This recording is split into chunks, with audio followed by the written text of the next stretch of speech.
Bien, y el jueves pasado, no, el jueves anterior, se estrenaba en toda la República Argentina T2 Trainspotting, la continuación 20 años después, 21 años después en la vida real. 20 años transcurren en la película, pero en la vida real transcurrieron 21 años, porque la original era de 1996, y esta se está estrenando en todo el mundo. En Inglaterra se estrenó en febrero, acá se estrenó primeros días de marzo, y en Estados Unidos se está estrenando este próximo viernes.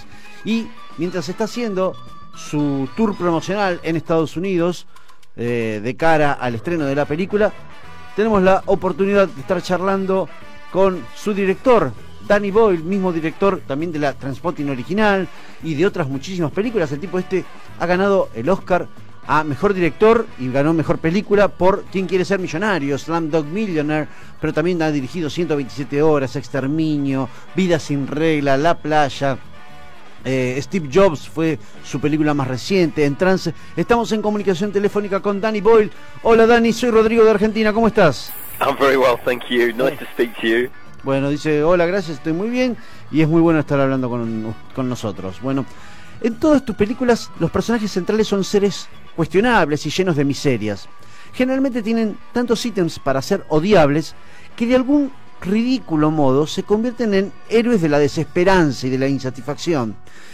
Esta búsqueda del perdedor está presente tan claramente en esta película que casi la vemos, no sé, en 3D parece, porque por cómo sobresale a simple vista. Es una película que tiene que poner contentas a las feministas, porque finalmente la heroína es más importante que los héroes. O sea, ¿cuántos bocetos del guión fueron necesarios para lograr que este sabor agrio no terminara asustando a los inversores y a los financistas de la película? Yeah, the financing wasn't difficult on this film because of the reputation of the first film, and we didn't want a huge amount of money. We wanted to try and make it like we made the first film. Bueno, no fue una película difícil de financiar por la buena repercusión que había tenido la película original, y porque no era una película cara, no necesitábamos mucho dinero. Quisimos hacerlas dentro de los parámetros de la primera película y queríamos controlar, estar dentro de las expectativas de la película, porque queríamos sentirnos lo suficientemente libres para hacer la película que queríamos hacer, y como vos dijiste, alimentar a nuestros personajes de un modo que no es la habitual de un film de gran presupuesto.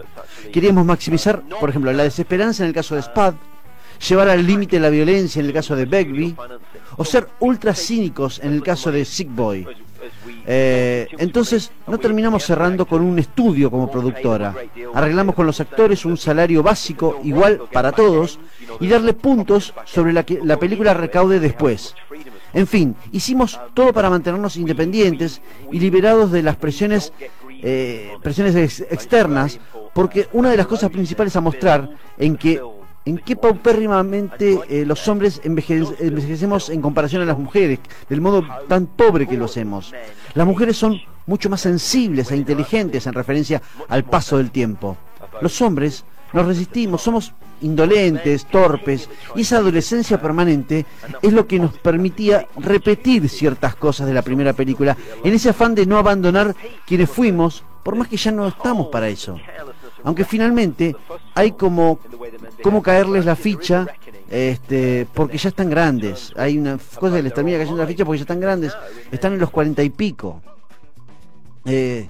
Sí, vos sabés que esto me fui dando cuenta de cómo está siendo armada, pero digo, hay otras cosas que también me llaman mucho la atención de la película. Por ejemplo, no solo Tommy y el bebé muerto de la primera película, sino que también acá en la película vemos a la sombra de la mamá de Renton, que también está muerta, a David Bowie, a George Best, a Lou Reed, a Joe Strummer.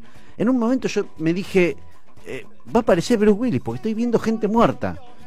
Más allá de mi chiste barato, digo, la muerte está súper presente en la película, porque también Renton tiene un ataque al corazón al principio del film, y Spud vive como agarrado de las uñas a la vida.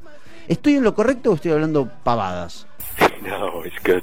It's very true. There's a litany of people who have passed away, who have extraordinary significance for the people in the movie, either on a No, very no, es personal totalmente level, así. like Renton's mother. Hay una letanía de muertes que rodean la película, de gente que ha significado mucho para los personajes.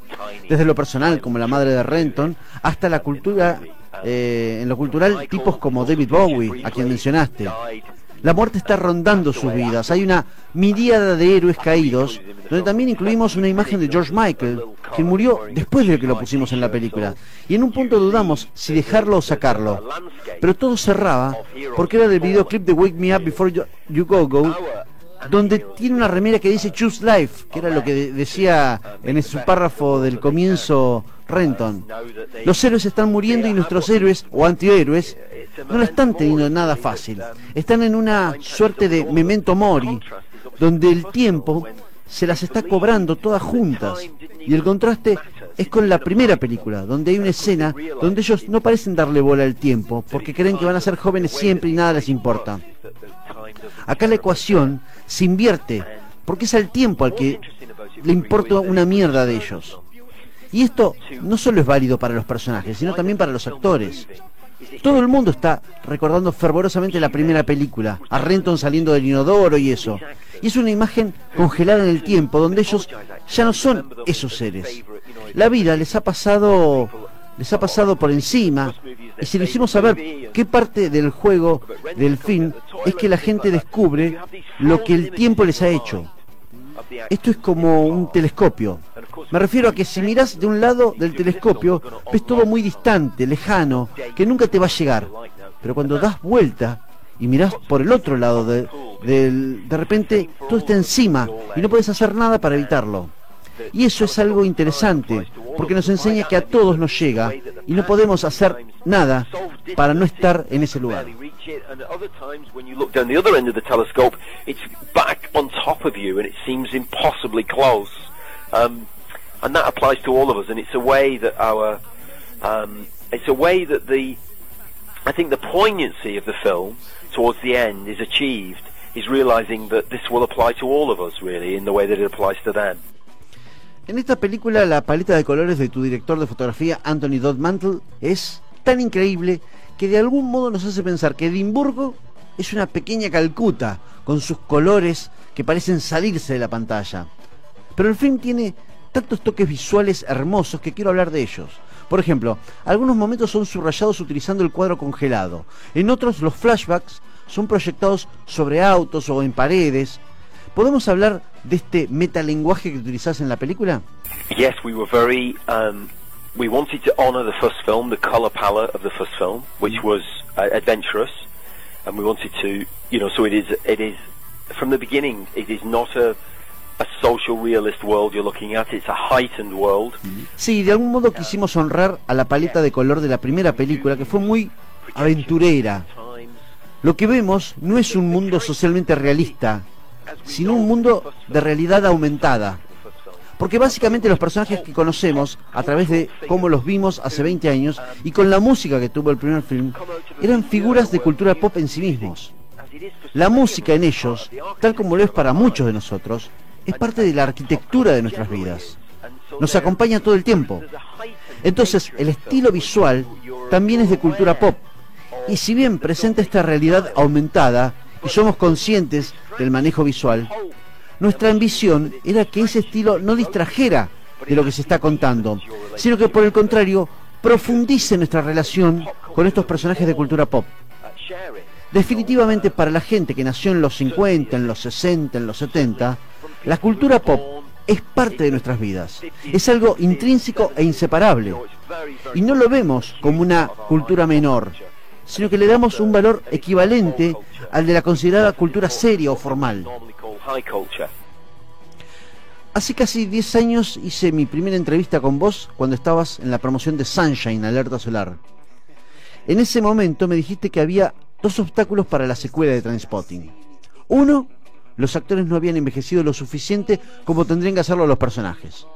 Dos, Ewan McGregor todavía seguía recontra enojado con vos por haber quedado afuera del rol principal en La Playa, y que lo terminaste eligiendo a Leo DiCaprio.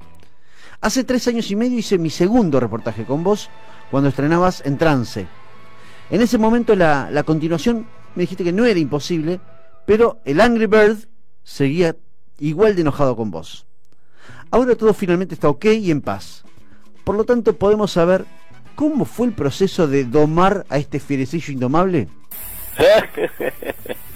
Yes, we had a lovely. He's a very gracious and generous man, Ewan, and he was, and we managed to reconcile our differences. And in the best way possible, Sí, actually, by eventually. sí, por suerte él es un tipo muy gentil y generoso, y pudimos reconciliar nuestras diferencias de la mejor manera posible. Nos escuchamos, nos pedimos perdón y volvimos a colaborar en una película, esta película, como si nunca hubiera pasado nada entre nosotros. La verdad que lo extrañé muchísimo, añoraba laburar con él, porque más allá de ser un actor talentosísimo, es una persona generosa que me ayudó tremendamente a hacer esta película. Y creo que tiene que ver con que él también ahora debutó como director en American Pastoral. Y entonces fue crucial no solo al hacer sus escenas, sino en darle forma al todo y ayudarme a montar esta película. Come on board and just take on the responsibility of the lead actor and help me make my film. Yeah. Ayer en la tarde miré la Trainspotting original en Netflix y a la noche me fui a ver T2 por segunda vez. Verlas así seguido es una experiencia genial, porque es como si la vida se encapsulara en una pecera y uno la puede observar. ¿Volviste a ver la peli del 96 antes de hacer esta película para reforzar ciertas obliteraciones y crear situaciones que resulten como una especie de espejo, o evitaste verla precisamente para poder hacer la película lo más diferentemente posible? No, it was a bit of both, really. We definitely looked at it to remind ourselves. Right at the beginning, we looked at it to remind ourselves. Bueno, of what hubo un poco de las dos cosas. Al principio la volvimos a ver para recordar lo que habíamos hecho en esa película, pero en un momento cortamos y no la vimos más. Un poco para proteger la integridad de esta nueva película, la cual no es solo una continuación, sino un film con valores por sí mismos. Una vez que terminamos esta película, la editamos en 6 semanas y con mi editor nos hicimos una mini maratón Trainspotting. Nos vimos la primera a la mañana y la segunda a la tarde, ambas de un tirón, porque queríamos sentirnos seguros que eran películas que conversaban entre ellas, pero que no eran dependientes una de la otra. Queríamos una relación sana, no de esclavitud. Y quedamos muy contentos porque son films que dialogan entre sí, donde hay lazos intercalados, casi umbilicales, que si tirás de un lado, se frunce del otro. That was one of the joys of doing the film, was that relationship between the two movies. Sí, ese entramado, vos sabés que es genial. O sea, por ejemplo, si bien en la película no se lo dice puntualmente, yo inventé en mi cabeza que Sick Boy hoy en día se dedica a grabar a personas teniendo sexo por aquel video que le roban a Tommy, que se filmaba teniendo sexo con su chica. No sé si no se lo dice, digamos, esto en la película, pero yo armé esa relación por ese diálogo entre peli y peli que vos nombrás. Yes, I hope there are lots of connections like that for the audience and for. Sí, espero que haya muchas conexiones de ese tipo para el público. Y hay cosas que son planeadas y pensadas de ese modo, y hay otras que yo ni pensé, pero la gente la toma por ese lado, y es sano que cada uno construya su entramado de razones. Connections, perhaps even that I didn't intend. I think that's part of the joy of doing it, is that it can have that kind of meta life in a way. ¿Cómo era el clima el primer día de rodaje en el set o qué sé yo, durante los ensayos? Porque en 1996 Ewan, por ejemplo, no era la celebridad que es hoy en día. En ese momento era solamente Alex Law de Tumba al ras de la tierra, y ahora es el puto Ben Obi fucking Wan Kenobi. Yeah. No, he's very he behaves impeccably like that. He very much fulfills his obligation towards the new film, regardless of what else he's been doing around it. Sí, totalmente. And I have to say this about all the actors, they were impeccably. Es un tipo impecable en el respeto para con todos. Pero creo que todos se portaron de un modo impecable y respetuoso. porque todos ellos saben cuánto le deben a la primera película. Por eso el film fue encarado no por las grandes cosas que hicieron entre los dos films, sino básicamente en el respeto y en el cariño que le tienen a la primera Trainspotting, que fue la película que los catapultó en sus carreras.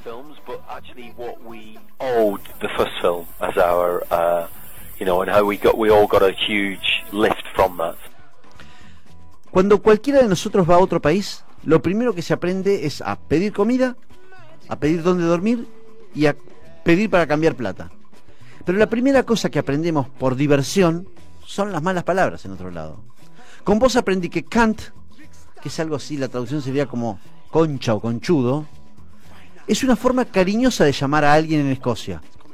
Y que la versión mal hablada de la dicotomía que en inglés puede ser potato, potato o tomato, tomato, era si se decía shit, como dicen los yankees, o shite, como dicen los escoceses.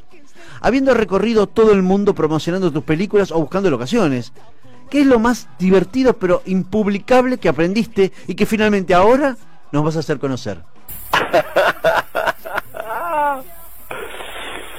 Well, going around the world, you realize actually that cinema is an amazing language that connects everybody, and no matter what the particulars of it are, like you say, in terms of some of the language and some of the culture, there is a broader language that connects us all, really. I think cuando uno viaja por el mundo descubre algo muy particular, que es más allá de los localismos y los dialectos, el cine maneja un lenguaje muy particular, que es propio del hecho de contar historias.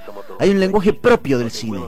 Yo, por ejemplo, ahora estoy en Estados Unidos promocionando la película que se estrena este próximo viernes, y si bien sé que no todo el público va a entender todas y cada una de las palabras que se dicen en la película, van a captar el sentido general de lo que se cuenta. El significado está en el contenido, en el sentimiento que se pone de manifiesto, y eso es lo que va a conectar. Es algo muy, muy poderoso, en especial en estos momentos donde reina un estado de intolerancia, porque ese lenguaje común nos hermana. En tus películas, los niños alucinan con haber visto santos como en Millions, en Millones. Un bebé muerto da vuelta a su cabeza casi en forma demoníaca, como en la primera Trainspotting. Otros son atacados por algo parecido a zombies, como en Exterminio. En la India son sometidos a trabajos forzados, como en ¿Quién quiere ser millonario? E incluso un padre le niega por años a su hija que el acrónimo de su invención sea una referencia a su propio nombre, como sucede en Steve Jobs. Y vos sos el tipo que en el 2010 el periódico católico The Tablet dijo que eras uno de los católicos romanos más influyentes del mundo. ¿Cómo te sentís siendo el Hans Christian Andersen de Netflix? That's very good. I don't know really. I feel very lucky.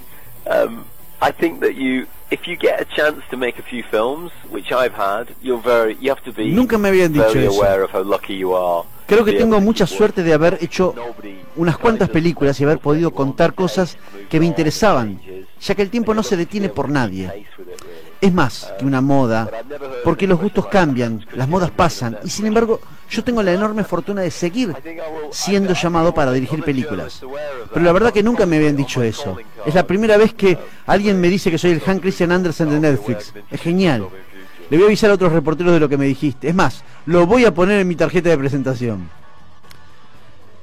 Dani, te hago la última pregunta, la misma que le hacemos a todos los directores. Te presto la máquina del tiempo para que viajes dentro de los confines de la historia del cine. ¿A ser parte de qué película viajás? ¿A ver qué elenco? ¿A ver qué director? ¿A ser parte de qué película? Apocalypse Now. I would go to the Philippines in 1977-78 when Francis Ford Coppola was making Apocalypse Now. Voy a las Filipinas en 1977 o 1978, cuando Coppola estuvo filmando esa película. La mejor película bélica de todos los tiempos, posiblemente la mejor película de todos los tiempos. La cual no es perfecta, pero eso es precisamente lo que la califica para ser la mejor película de todos los tiempos, que no es perfecta. Y encima la catástrofe que se vivió durante el rodaje, la insanidad de la guerra, la insanidad que es hacer una película donde todo era un caos. Esas legendarias historias que salieron de un rodaje maldito, donde la locura de la historia se apoderó de su realización. Creo que no hay mejor momento en la historia para viajar, y hasta estoy seguro que me haría un mejor realizador ser parte de esa demencia, así que usaría ese poder, ese superpoder de la máquina del tiempo en hacer eso. Bueno, Dani, mil gracias por aceptar esta tercera entrevista y espero que podamos tener una cuarta para tu próxima película, si te parece. Okay, Rodrigo. Let's hope so, yeah. Okay. Thank you so much. Bye bye. Okay, and it's goodbye from Hans Christian Andersen. Okay. Se despide, Rodrigo. dice que se despide siendo Hans Christian Andersen, así que bueno. Danny Boyle charlaba con nosotros acerca de Trainspotting 2, T2 Trainspotting, que se estrenó la semana pasada, no, la semana anterior. Bueno, en realidad el jueves de la semana anterior se estrenó en Argentina. Sigue en cartel, la van a poder ver en varias salas, así que vayan a verla porque está buenísima. Yo la vi 2 veces la película. La primera vez que la vi dije está buena, pero hay cosas que me parecieron como medias flojitas. Y después volví a ver en Netflix la primera, y ese mismo día a la noche me fui a ver la segunda parte de nuevo. Y la verdad que me encantó, me gustó mucho más que la primera vez que la vi, porque encontré como muchas más relaciones, que era lo que él decía, de esas interconexiones que tienen de la primera a la segunda película, que con el tiempo uno se olvida de ciertas cosas, y al verlas así tan seguido, me reforzó el conectar determinados puntos, el saber por qué determinadas cosas se daban de determinada manera. Está muy bien la película, la verdad que está muy bien, y es fresca porque tiene cosas en común, pero no es exactamente la misma película. No se esforzaron y sería ridículo. Yo me acuerdo alguien que escuché en el cine que decía, pero no se la pegan tanto en esta película. Tienen 40 y pico de años. Es lógico que no se la peguen tanto.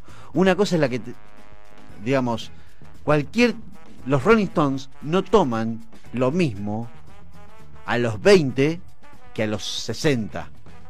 Entonces es lógico que estos tipos a los 40 y pico, y después de todo lo que habían tomado, no tomen lo mismo que tomaban a los 20, porque no se la bancarían.